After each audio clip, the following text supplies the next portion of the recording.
안녕하세요. 이상로의 텐텐베거입니다. 이번 주는 경제 일정들로 가득 찬 한 주입니다. JP모건 컨퍼런스부터 CES, 또 미국 CPI 발표와 은행주를 중심으로 어닝 시즌까지 시작되죠.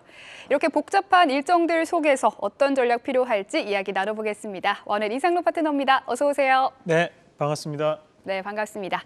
첫 번째 체크 포인트 바로 들어가 보죠. 시장은 챗 GPT 스토어 출시 소식에 AI 소프트웨어를 중심으로 강세를 보이고 있습니다. 또 빅테크 종목들까지 상승하면서 시세가 좀 확산되고 있는데요. 우선 마이크로소프트와 협업 중인 이스트소프트가 대장으로 올라오고 있고요. 또 저희의 지난주 원픽이었죠. 플리토도 상승률 상단에 자리해서 반갑게 인사를 해주고 있습니다. 어떤 종목들 봐야 할까요? 사실 지금 이제 우리가 이 AI 시장을 바라볼 때는 크게 두 가지로 봐야 됩니다. 하나가 이제 AI 칩을 제작할 수 있는 업체들이 재평가를 받고 있는 과정들인 거고, 또 한 가지는 바로 이런 생성형 AI 시장, AI를 활용한 방안들에 대한 부분이 확장되고 있는 양상들인데, 우리가 2023년도에 시장을 이끌었던 것은 바로 의료 AI, 그러니까 의료 분야의 이 AI를 활용해 가지고 접근하는 방법이 상당 부분 시장에서 화두가 되었던 부분이었고, 다만 지금 같은 경우에는 이런 AI를 뭐 문서에 활용을 한다든지 또는 이제 음성에 활용을 한다든지 또는 이제 챗봇에 활용을 한다든지에 대한 다양한 방안이 또 나올 수 있기 때문에 이런 생성형 AI 시장이 확대가 되고 있는 과정이라고 좀 봐야 될 것 같습니다. 오늘 시장에서 이스트소프트가 현재 급등 양상을 좀 보이면서 오늘도 상종하는 모습이었는데, 뭐 물론 끝난 것은 아니지만 뭐 이 이스트소프트 같은 경우는 마이크로소프트와에 대한 협업 기대감 자체가 7월 달부터 얘기가 나왔던 부분이 존재를 했던 거였고, 다만 이제 시장에 알려져 있지 않는 이슈를 제가 한 가지 말씀드린다면, 그 어플 중에 이제 앨런이라는 어플이 있습니다. 그 앨런이라는 어플을 접속을 해보시면 그 어플이 이제 이스트소프트에서 만든 한국형 챗봇 어플입니다.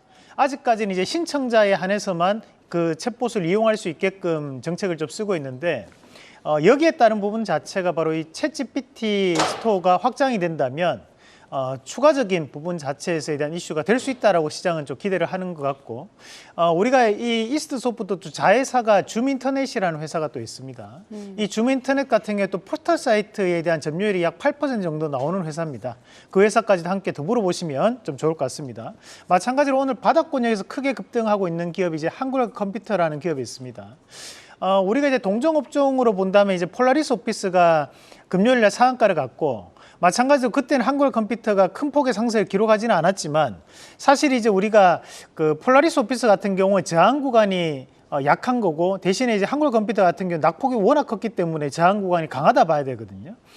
다만 이제 오늘 크게 급등을 하고 있는 모습들을 감안했을 때 한국컴퓨터가 보유하고 있는 이런 지적재산권에 대한 부분은 앞으로도 부각될 수 있는 여지는 충분히 있기 때문에 저는 한국컴퓨터에 대한 추가적인 상승 가능성을 좀 더 높게 판단을 하는 말씀을 좀 드리고 싶고, 앞서 우리 권비정 앵커가 얘기했던 것처럼 이제 플리토가 우리가 1월 4일 날 말씀드렸던 기업인데, 이런 최근에 이제 번역 플랫폼에 대한 부분이 다시 한번 더 각광받을 수 있고, 지금 보면 이제 미국에서도 얘기하는 것이 인터넷 사업이 앞으로도 확장될 것이다라는 얘기를 하고 있는 상황을 감안했을 때, 이 플리토에 대한 부분도 저는 충분히 현재 이제 박스권 상단까지 주봉상 올라왔는데 그 자리를 돌파할 가능성이 저는 대단히 높다라고 보고, 미리 팔지 마시고 좀 더 수익을 극대화하는 전략으로 이번 주는 사실 대형주가 움직이기 대단히 힘든 주가 될 수 있습니다. 그런 구간을 좀 감안한다면 아직은 이런 테마성 재료에 대한 움직임을 좀 더 기대해 볼 수 있다.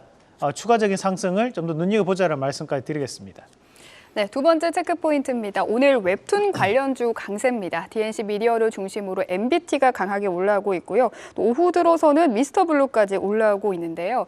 DNC 미디어의 이 나 혼자만 레벨업 애니메이션이 지난 주말에 발표가 된 영향으로 보입니다. 나 혼자만 레벨업 웹툰 원래 애독자셨잖아요. 저는 좀 보죠. 애니는 보셨어요? 애니는 안 봤습니다. 아직은 못 보셨고. 그 시간 관계상 제가 드라마하고 드라마를 잘 안 보거든요. 드라마도 이제 보면 못 끊지 않습니까? 대신에 이제 뭐 웹소설이라든지 또는 이제 웹툰 같은 경우는 시간 날 때마다 짬짬이로, 저처럼 이제 뭐 그렇게 뭐 시간을 조금 아끼고자 하시는 분들은 좀 많이들 보시는 것 같은데, 오늘도 저희 회원분들 얘기했던 것이 이 웹소설에 대한 부분에서도 사실 이제 지적재산권에 대한 부분이 앞으로도 이제 부각될 수 있는 양상들입니다. 이제 우리가 네이버 웹툰이라고는 하지만 이 네이버 웹툰 안에 네이버 웹소설도 포함이 돼 있거든요. 그래서 우리가 이 인터넷상에서 보면 이제 시리즈라는 어플을 통해서 이제 접속을 해서 그에 따른 이제 쿠키로 그것을 이용을 하게 됩니다. 근데 이제 우리가 이런 것들이 최근에는 상당히 소비가 좀 확산되고 있는 그런 양상들이기 때문에 현재 이 관련된 기업들에 대한 재평가가 좀 나타나고 있는 과정이라 보는데, 우리가 이제 이 네이버 웹툰 관련주가 지금 뭐 우리가 인터넷상에서 치면 상당히 많이 나옵니다.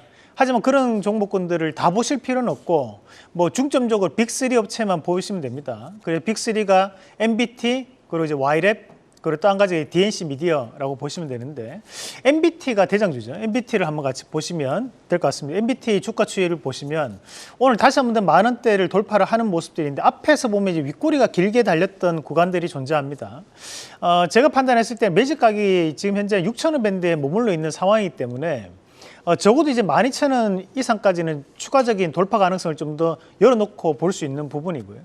MBT 같은 경우에는 이제 앞서서 토스뱅크에 대한 적립 포인트에 대한 시스템도 구축을 했던 기업이다 보니까 앞으로도 이슈화는 좀 더 확장될 수 있다. 그리고 주가적인 추이를 본다면 아직까지 Y랩이 주가가 상대적으로 조금 낮은 곳에 대해서 위치를 해 있는 과정을 감안한다면 앞으로도 네이버 웹툰에 대한 상장 가능성은 계속적인 이슈가 될 수 있거든요. 그래서 이 세 가지 기업은 반드시 기억을 하시면서 보시면 좋겠다는 말씀까지 드리겠습니다. 네, 웹툰 할 때 지켜봐야 할 종목, 세 종목 살펴봤습니다. 마지막 체크 포인트 들어가 보겠습니다. 지난주 목요일이었죠. 이 초전도체 관련주가 갑자기 급등을 해서 무슨 일이 있었는가 했는데, 이 퀀텀 에너지 연구소가 내일 오후 공식 석상에서 초전도체 개발 계획을 발표하겠다고 이야기했습니다. 오늘 또다시 이슈가 되면서 또 급등을 하고 있던데요. 이거 어떻게 봐야 됩니까? 네. 우리가 이제 뭐 초전도체에 대한 가능성, 뭐 우리가 21세기 연금술이다라는 얘기도 있을 정도로 될지 안 될지는 아무도 모릅니다. 그렇다 보니까 우리가 이런 수급에 대해서 사실 움직임이 많이들 나타나고 있고 재료에 대해서 움직임이 나타난다고 좀 봐야 될 것 같습니다.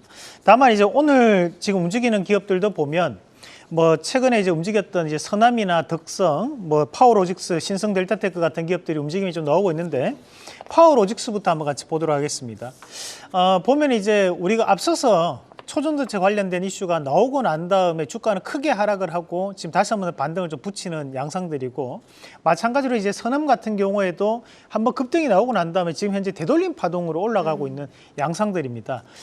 우리가 이제 이런 것들을 새로운 수급이 붙었다라고 보기보다는 악성 매물을 소화하기 위한 추가적인 상승 과정이 나타나고 있다라는 부분으로 읽으셔야 될 것 같은데, 이런 구간 자체를 좀 감안한다면 우리 개인 투자자들이 조금 접근하기에는 저는 조금 어렵다 보고, 오히려 이제 현실성이 좀 더 높은 관련된 기업들, 우리가 앞서서 성장 동력이라 볼 수 있는 기업들 위주로 좀 대응을 하시면 어떨까라는 말씀까지 함께 드리겠습니다. 네, 잠깐의 상승일 확률이 높기 때문에 조금 주의를 해야 된다는 말씀까지 들어봤습니다.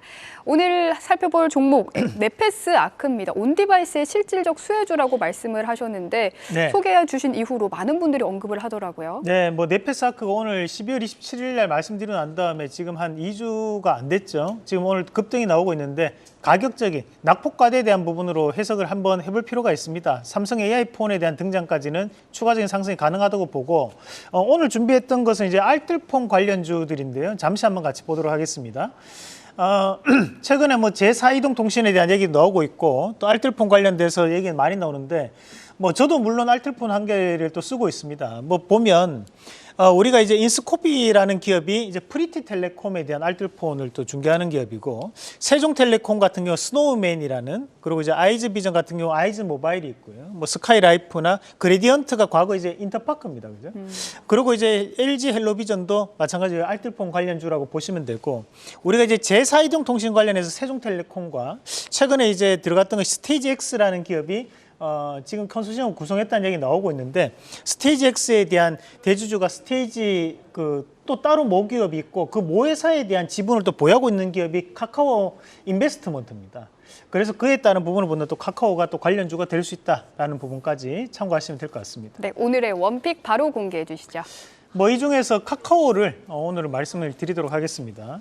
뭐 일단 제4이동통신에 대한 지분을 그 컨소시엄을 구성하고 있는 업체 중에 한 군데가 이 카카오 인베스트먼트가 40%의 지분을 보유하고 있고, 카카오 인베스트먼트에 대한 지분을 또 100% 지분을 보유하고 있는 기업이 또 카카오입니다. 그래서 그에 따른 부분의 재평가를 좀 받을 수 있다고 보고, 우리가 이제 네이버 웹툰을 집중을 많이 하고 있지만 사실 카카오 같은 경우에도 이 웹툰 서비스를 담당을 하고 있고, 마찬가지로 이제 웹소설에 대한 부분도 담당을 하고 있기 때문에 이런 컨텐츠에 대한 부분이 확장된다고 본다면 카카오에 대한 재평가도 충분히 가능하다는 말씀도 함께 드리면서 1차적인 목표가를 잡아본다 63,300원, 그리고 손절가는 52,800원 제시해 드리겠습니다. 네, 오늘의 원픽은 카카오입니다. 오늘 말씀 고맙습니다.